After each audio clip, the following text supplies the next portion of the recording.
చీకటి పడింది ప్రదోష వేళలో పిల్లలకి అన్నం పెడుతూ పూర్వం చీకటి పడేటప్పటికీ అమ్మా మాధవ కబలం తల్లే అంటూ వచ్చేవారు. ఇంట్లో మిగిలింది ఏమైనా ఉంటే వాళ్ళకి వేసేసేవారు. వాళ్ళు ఆ పిలుపు అది వాళ్ళ రూపం కొంచెం భయంకరంగా ఉండదు. ఒక కర్ర పట్టుకుని సాయంకాలం వేళ కుక్కలు వెంటపడతాయని ఓ సిల్వర్ బళ్ళం పట్టుకుని వస్తుండేవారు ఇంటి ముందుకి. అమ్మా మాధవ కమలం తల్లే అన్నాడు. అప్పుడే చెప్పింది, ఒరే అన్నం తినరా అని ఆ కథ చెప్పి ఈ కథ చెప్పి నోట్లో అన్నం పెడదాం అంటే అని పెట్టి కూర్చున్నాడు. తింటలేదు అన్నం. కోపం వచ్చి అంది యశోద, భిక్షులు ఒత్తురు ఎచ్చిన భిక్షాపత్రమున వేచి బెగడించి నిన్ను శిక్షింతురని చెప్పిన భిక్షులకని తల్లి కనియు భీతిల్లు నృపా. అవునరా, నేను పిలిచి ముద్దుగా చక్కగా గోరుముద్దలు కలిపి వెన్న అన్నం పెడితే ఎందుకు తింటావు? కాసేపు ఆగి ముష్టి వాళ్ళు వస్తారు, అమ్మా మాధవగబలం తల్లి అంటారు, నిన్ను తీసుకెళ్ళి వాడి పాత్రలో పారేస్తాడు.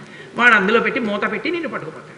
వాళ్ళు ఊరి చివర రావి చెట్టు కింద కూర్చుంటారు బాగా చీకటి పడ్డాక. అప్పుడు మూత ఇస్తారు, నిన్ను అక్కడ కూర్చోమంటారు. వాళ్ళు తెచ్చుకున్న అన్నం అంతా తింటారు. అప్పుడు ఆకలి వేస్తుంది కదా, అప్పుడు బాబు నాకు కూడా కొంచెం పెట్టరా అండి అని అడుగుతూ కానివి నోర్మై అని వాళ్ళు తింటారు. అప్పుడు ఏడుస్తూ కూర్చుంది కానీ అప్పుడు అమ్మ ఉండదుగా పెట్టడానికి అంది. అలా చూస్తున్నాడు. ఈలోగా నిజంగా ఎవడో వచ్చి అమ్మ మాధవ కబలం తల్లి అన్నాడు.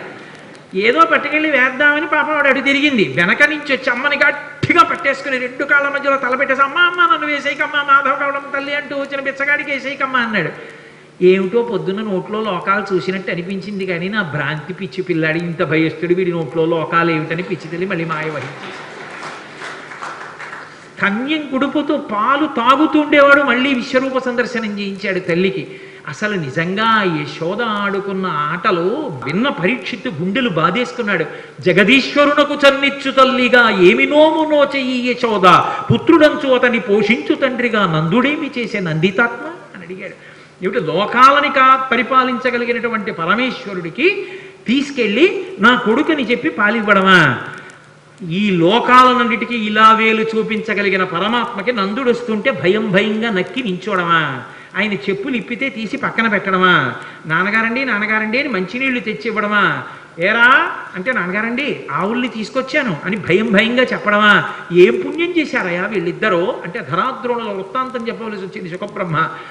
మహానుభావుడు కృష్ణ భగవానుడి లీలలు ఎన్ని లీలలండి, కళ్ళకి కట్టినట్టు వర్ణించారు.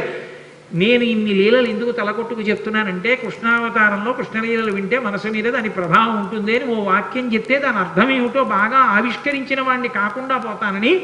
అవి వింటున్నప్పుడు మన మనసులో కృష్ణ పరమాత్మ యొక్క ముద్ర ఎలా పడుతుంది, ఆ లీలల వలన మనకి ఎంత ప్రయోజనాన్ని చేకూర్చాలని చేశాడన్న దానికోసం నేను ఈ లీలల్ని ఆవిష్కరించడం జరిగింది.